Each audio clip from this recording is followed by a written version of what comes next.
Hello, Scorpio, Sun, Moon, Rising, and Venus signs. Kamusta kayo? Sana po'y nasa mabuti kayong kalagayan. Welcome back po sa Star Tarot. At kung bago kayo rito, welcome din po kayo. Please subscribe, like, share my videos, and leave me a comment po kung naka-resonate kayo. Thank you. So, tignan natin kung ano ang ganap ni Scorpio. First card ninyo, Cauldron. Napakaganda. So, this is about creation. It's about an opportunity and caring. Meron kayong sun energy. Ang swerte ninyo. Napakaganda. Napaka-blessed ninyo around this time. So, you are going to create something new in your life. So, this signifies a new beginning. Now, meron kayong sisimulang bagong ganap sa buhay. Merong mga bagong pangyayari dito na papasok, no, parating sa inyo. Opportunities will come in, at ang mga opportunities na to could be in various areas of life. O pwedeng para sa iba't ibang parte ng buhay mo, magkakaroon ng magandang oportunidad para na mas maging masaya kayo, mas maging masagana, mas maging matagumpay, yung mga ganon. And for others of you, yun, meron kayong mga gagawing bagong sitwasyon. You're going to create a beautiful and meaningful situation para sa buhay ninyo. Magiging creative kayo.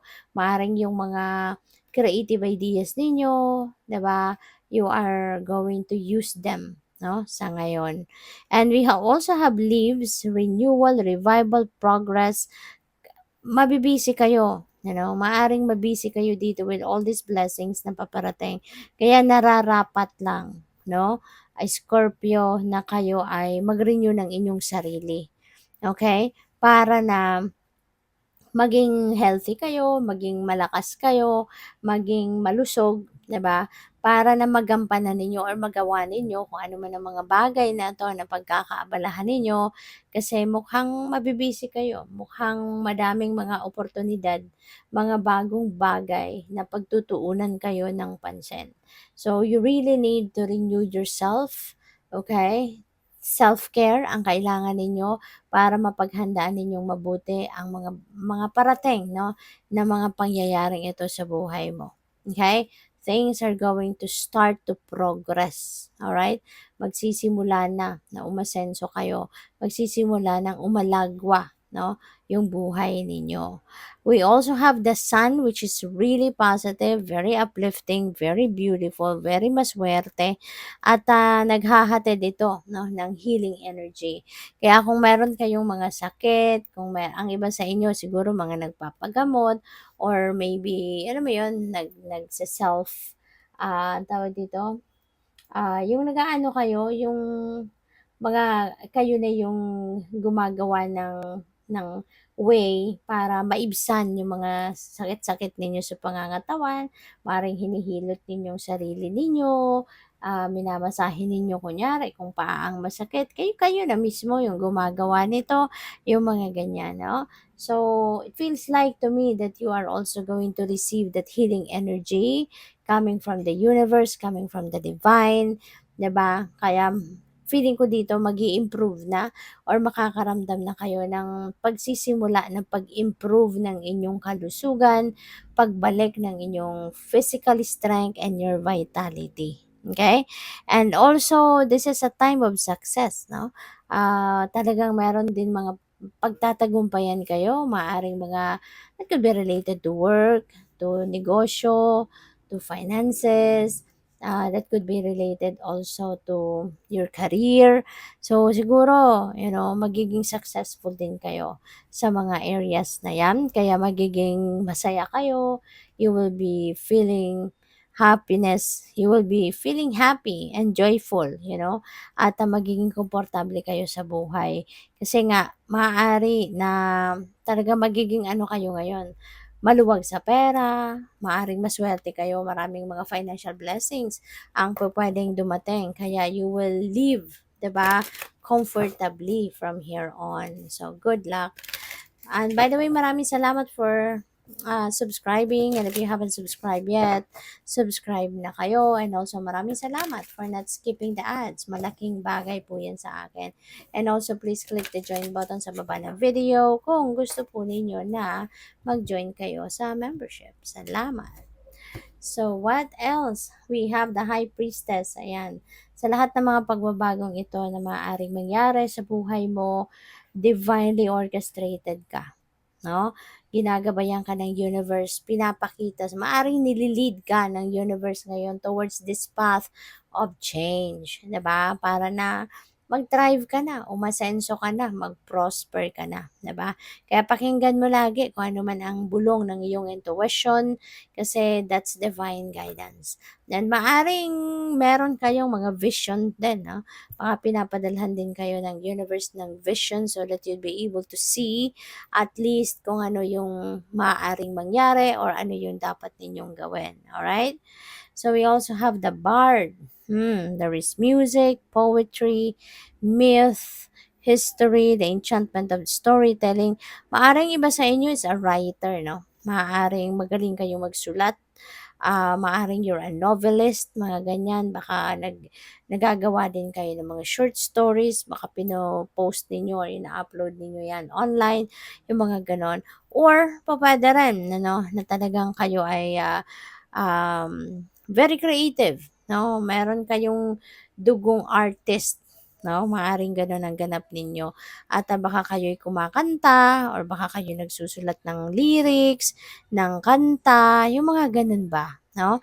So, pwede, no, na yan ay yan ang magiging kapital ninyo, 'di ba? Sa mga bagay na sisimulan ninyo. Maybe you are creating your own opportunity, 'di ba? Gamit kung ano man ang iyong artistry at ang iyong creative prowess. So we also have the wind fairy, thoughts, words, intellectual analysis, para may pagka-Virgo kayo. Baka meron kayong Virgo placement sa iyong chart, no? Kaya kasi si Virgo maano, very analytical, and at this time parang magiging gano'n din kayo, Scorpio. Maybe you are going to analyze everything that is happening in your life. Maaring sa ngayon mapapaisip kayo, 'di ba? Maaring mapapaisip kayo ng malalim. Maaring, tanungin ninyo yung universe, tanungin ang sarili ninyo, "Why is this happening?" 'Di ba? "Bakit ang swerte-swerte ko ngayon? What have I done para maging ganito ako kasaya?"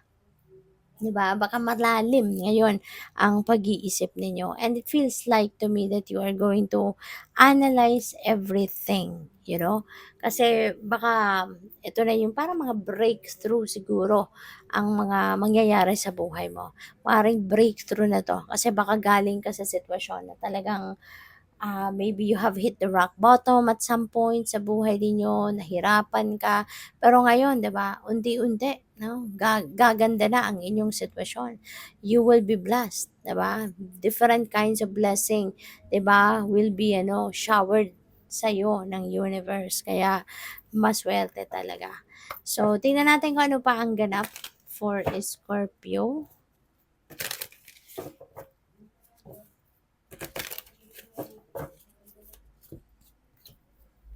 So we have patience. It feels like to me na you've been very patient all along, you know? Kasi 'di ba, when sabi dito, good things come to those who wait, 'di ba? At for you to be able to do that, no, kailangan ng pasensya at maaaring yun na naging kapital ninyo rin dito, Naghintay kayo, nagpasensya kayo, 'di ba? Kaya ito na yung mga blessing sunod-sunod na ang pagpasok ng mga biyaya sa'yo. So, what else? We have completion. Wow. So, merong accomplishment dito, Scorpio. Something is coming to an end dito because it has come to its completion. So, baka project ito, pwedeng ganon, no? Baka task ito given to you, no? Kung nagtatrabaho kayo kunyari sa isang kumpanya, 'di ba? So, maaring natapos na, and kapag meron nagtatapos, meron talaga magsisimula. 'Di ba? And you are definitely going to start something new, 'di ba? Magsisimula ka talaga. So what else? We have surrender. You are also going to surrender sa ngayon. So kaya siguro maraming mga blessing na dadating because you are surrendering everything to the divine, 'di ba? Ganun talaga, when you are lifting everything, I mean, when you are lifting everything up to God, talagang kapag hinahayaan mo na si God na ang bahala sa'yo, 'di ba? Talagang yung blessings yung miracles talagang walang humpay 'no, 'yan ang dadating sa'yo. Kasi kapag marunong tayong marunong tayong kasi kapag tayo ibig sabihin binibigay natin ang 100% na trust natin sa divine. Kaya kumbaga hinahayaan natin siya na siya na yung mag-drive ng sasakyan at nandodoon lang tayo sa backseat, 'di ba? Yung gano'n. Kaya siya ang bahala. Kaya ito, 'di ba, when you surrender everything to the divine, papasok yung swerte mo, papasok ang mga magagandang bagay kasi nagtitiwala ka sa kanya. Pinagkatiwala mo na yung buhay mo sa kanya. Kaya ibibigay na sa iyo yung mga biyaya, ibibigay kung anong deserve mo. So, good luck. Thank you for watching. Love and light. Namaste.